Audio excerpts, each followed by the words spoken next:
बाबू जे गुटे कथा 2 दिन हे गला न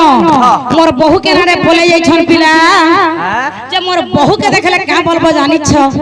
का बोलबे तुम नानी नुरु थिले जल्दी टिके घर के जा नहेला तार दादा दी गोगस्ट न आइला बेले तार उठा लगा तले ने थे बोलबो ए मामू हंता हेले मोर बहु के देखले हेगुरे नहले के नि आमी बोले तोर डिस्प्ले पर छा उड़े रे मेजन छुगी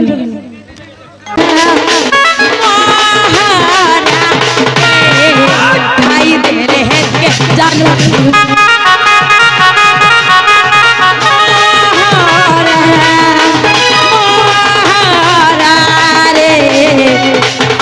ले है के जानो दुनिया करे छाड़ी नाई देबू सब अछुरे रही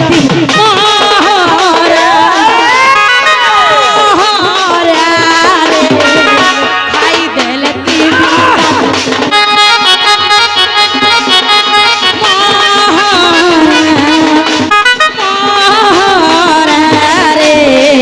खाई देले भी जानो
नहीं के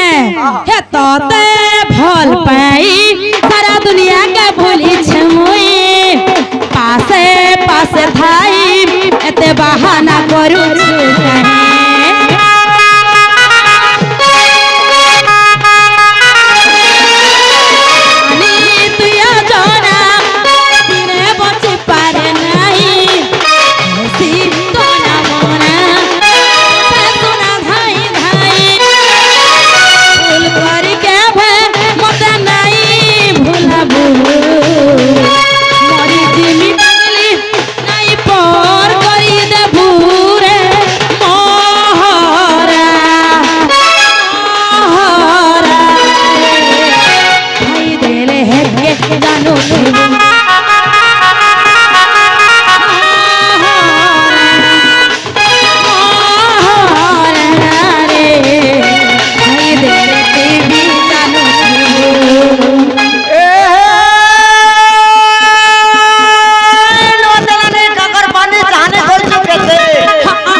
बुढ़ा ने बोलबो बुढ़ा के बुढ़ा ने बिलबे के जॉन पिला बोलमी ई बुढ़ार भी मार्केट थिला देन जी किने हमर मार्केट थिला वर्तमान तो नेनो वर्तमान हमरे जोसे ताली मते न लागबा अगा माकर बुढ़ा लगा तोला सुई बाबा पूरा सुई बाजे तुमे से बुढ़ा माकर के बोलु छे बुढ़ा बोलु जे आ का बोलबी से ए डबरी काका चुरा करी आप उतने आता बाल्टी जे केंता हेला डबरी काका चुरा करी आप उतने आता बाल्टी धरी पका अरे सेबला मते भर भाऊ तुल मानी ननी गो शरम नहीं एबे दिन बेलिया देखै दउ छु लालटीन अरे धतरा भालू अरे मोहरा बोलजे सबु बजे खायबु बुदा अरे मोहरा ने खायबु आगो हवा गो मोरा काला काट दियो कि नहीं मुई नहीं जानी बा हम काना सर पे मुई किछि सोर नहीं पाबा मोरा अरे मोरा रे खाई केना खाई जीवू आरसुआ का होई